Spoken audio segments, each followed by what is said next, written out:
How a lot of people claim that being a red flag is not a good thing in dating, and that, being kind of toxic, or, not having a father growing up, not having a mother, you know what I mean, just being a pathological liar, things of that nature. They say that these are all red flags, yet we continue to date these people. And what has led me to realize is that we love to date broken people, right? I've dated a lot of different broken people in my life, toxic people, you know what I'm saying? And when I say broken, I don't mean, they're just the worst person in the world, but they probably got a few flaws, some red flags. But, it's cool though. It's cool though. Like, I dated a girl who, I remember she told me that she had never slept with anybody, you know what I mean? Technically, technically, but she said that she had it up the butt before.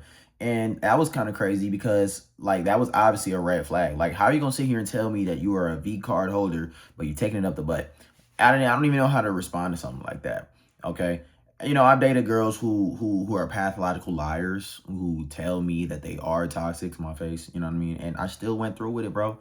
And at first I was thinking like, damn, do I have something wrong with me, bro? Is there an issue with me to where, I just dated all these toxic individuals? And I started coming to the realization, nah, it ain't just me. Because if you look around, people love to talk about, oh, this is a red flag, that's a red flag. And yet we continue to date them. You know what I'm saying? Like, fellas, how are you going to sit here and tell me that this woman definitely has daddy issues, never grew up with a present father, has no idea, how to just be classy and stuff like that. She's out here just wearing, super extra small, extra tight booty shorts, you know what I mean, to church. And the whole time you ready to wife that up. You know what I'm saying? Like, even look at that goth girl that Drake is just going crazy over. Everyone's going crazy over this goth girl and stuff like that, right? And it's like, here's the thing about like being goth or like emo, whatever the case may be. Like, it's fine as an aesthetic, but at its fundamental core, you know what I mean? It's very rebellious. It is a red flag in itself. There is no real stability, no emotional stability, right? They all over the place, impulsive. Yet here we are going crazy over a goth girl. You know what I'm saying? And dudes they losing their mind whenever they hear her say some shit like, "Oh, what a good boy." I seen a video yesterday. She was at some kind of event, and she was being interviewed by Ben Don, and she said, "Oh, you've been such a good boy." It's like, bro, literally treating you like a dog, and yet here Ben Don go talking about he's getting bricked. It's like, bro, we like women that are broken. We like women that have some problems. Let's just be real. You know what I'm saying? We like that. Shit, my homie right now, he dating a girl right now who claims that she hates men. Like, literally, like, hates men. And yet he's dating that. That should be a red flag. That should be a no, no, no, no, I ain't gonna go that way. But again, we like to date broken women. We like to date broken girls. Not because we want to fix them. You know what I mean? I think it's because of two reasons. I think number one, for fun reasons. As much as people don't want to admit it, dealing with all that type of shit it can low-key be fun, right? On the one hand. But on the other hand, I think it's just more relatable, right? When you come across somebody who's just like, they have everything together in life and shit like that, like, that's cool and that's great. But at the same time, it's not fun though. It's not fun because it's like, or not, it's not fun. It's not relatable, because nobody's perfect, right? We're not perfect individuals. I think a lot of the times with Gen Z specifically, we just feel very down on ourselves. And when we see somebody else who's like kind of like not all the way there or not all the way put together, and it don't have to be the worst thing. Like, they don't have to be like schizophrenic or something like that. But when we see other people with flaws, it makes us feel way more comfortable. And it makes us feel like, you know what, man, maybe it's okay to be me. Maybe it's okay to have these flaws and things of that nature. Maybe it's okay.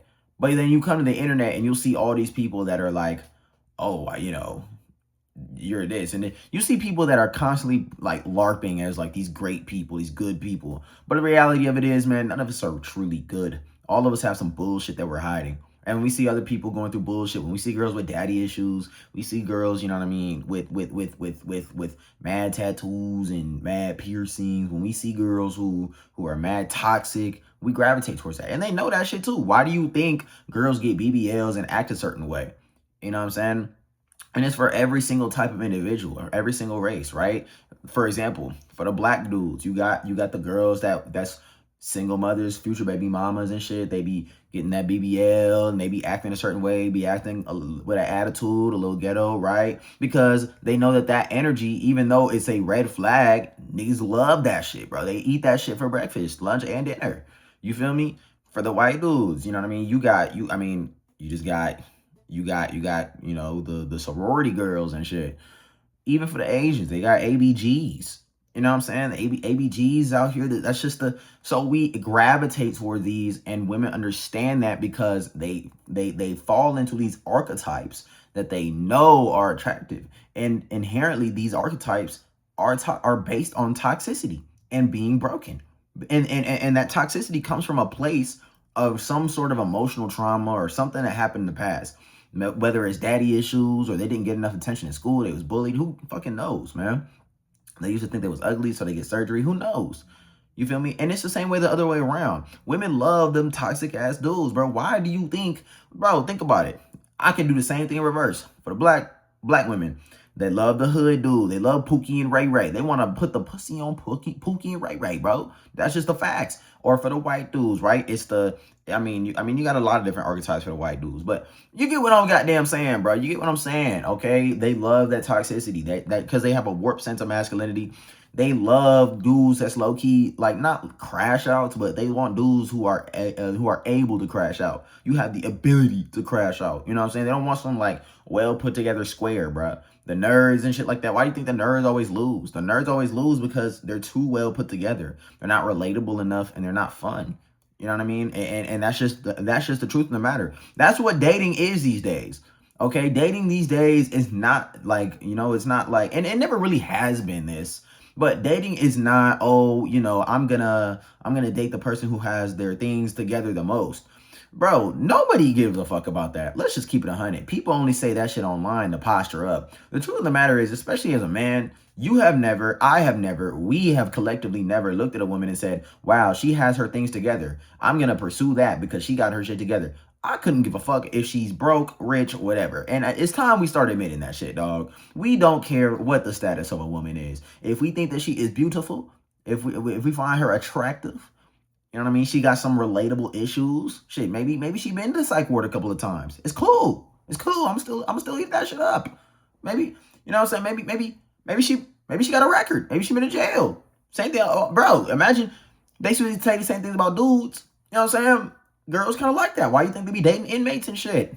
Oh, you been in jail before. That put a little edge to you. She like that. She's into that. You feel me? So what? So what? We like that love. We like that red flag shit. We eat that shit up, man. Not trying to find no perfect nerd squares, but like I said, it's never been like that. It has never been like, oh, I like this person has their things together, so let me go for that, bro. Again, that's just like online internet speak.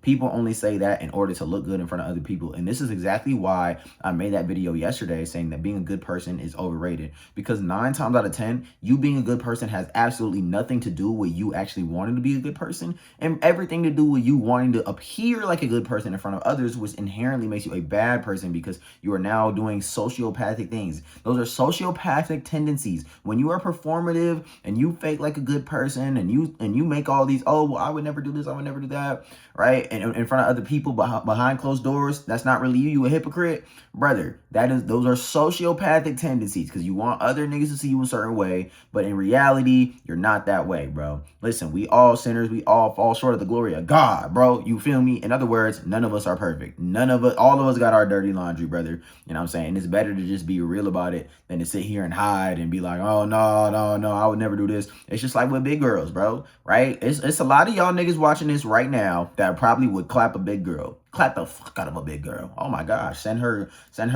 bro. You feel me? Just go crazy. But you would never say that out loud because you're too afraid to come across as avant-garde, right? Like you don't want to come across as like rebellious. You don't want to break the status quo. You feel me?